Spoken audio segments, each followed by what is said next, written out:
आम्ही राज्यातील शेतकऱ्यांसाठी कर्जमाफी योजना राबविण्याचे आश्वासन दिले होते। त्याकरिता समिती गठीत केली आहे। राज्यातील 30 सप्टेंबर 2025 रोजी पीक कर्ज थकीत असणाऱ्या पात्र शेतकऱ्यांना 2 लाख रुपयापर्यंत कर्जमाफी देणारी पुण्यश्लोक अहिल्यादेवी होळकर शेतकरी कर्जमाफी योजना मी आज जाहीर करीत आहे। नानाभाऊ, राज्यातील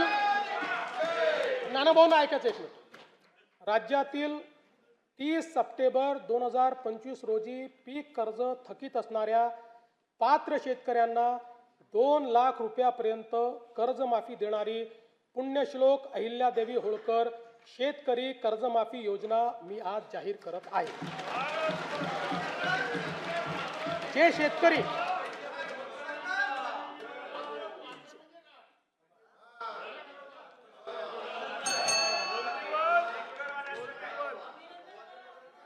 तुम्ही पण जाहीर केले तर पात्रच म्हटलं होतं, पात्रच म्हणावं लागतं, अपात्राला देता येत नाही।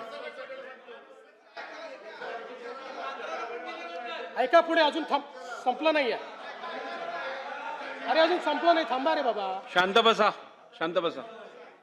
जे शेतकरी कर्ज घेऊन नियमित परतफेड करतात अशा शेतकऱ्यांना प्रोत्साहन देण्याच्या हेतूने नियमित कर्ज परतफेड केलेली असल्यास अशा पात्र शेतकऱ्यांना 50,000 रुपयापर्यंत प्रोत्साहनपर लाभ देण्यात येईल। कर्जमाफी तसेच प्रोत्साहनपर लाभ देण्याबरोबर कोकणाला हे जास्त महत्त्वाचं आहे, कारण कोकणातले लोक सगळे कर्ज परत करतात।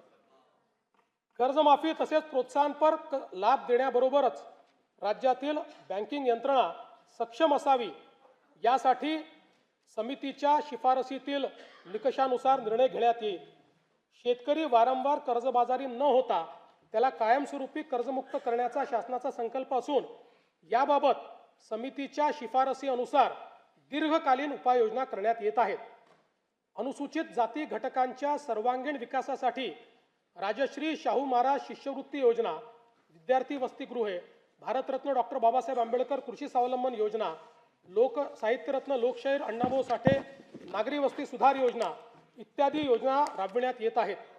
महात्मा फुले मागासवर्गीय विकास महामंडळ, साहित्यरत्न लोकशाहीर अण्णाभाऊ साठे विकास महामंडळ, संत रोहिदास चर्मोद्योग आणि चर्मकार विकास महामंडळाद्वारे अनेक योजना राबविण्यात येत आहेत। सन 2026-27 मध्ये अनुसूचित जाती घटक कार्यक्रमाअंतर्गत 23,150 कोटी रुपये इतका नियतव्यय प्रस्तावित आहे। माननीय सर्वोच्च न्यायालयाच्या आदेशानुसार राज्यात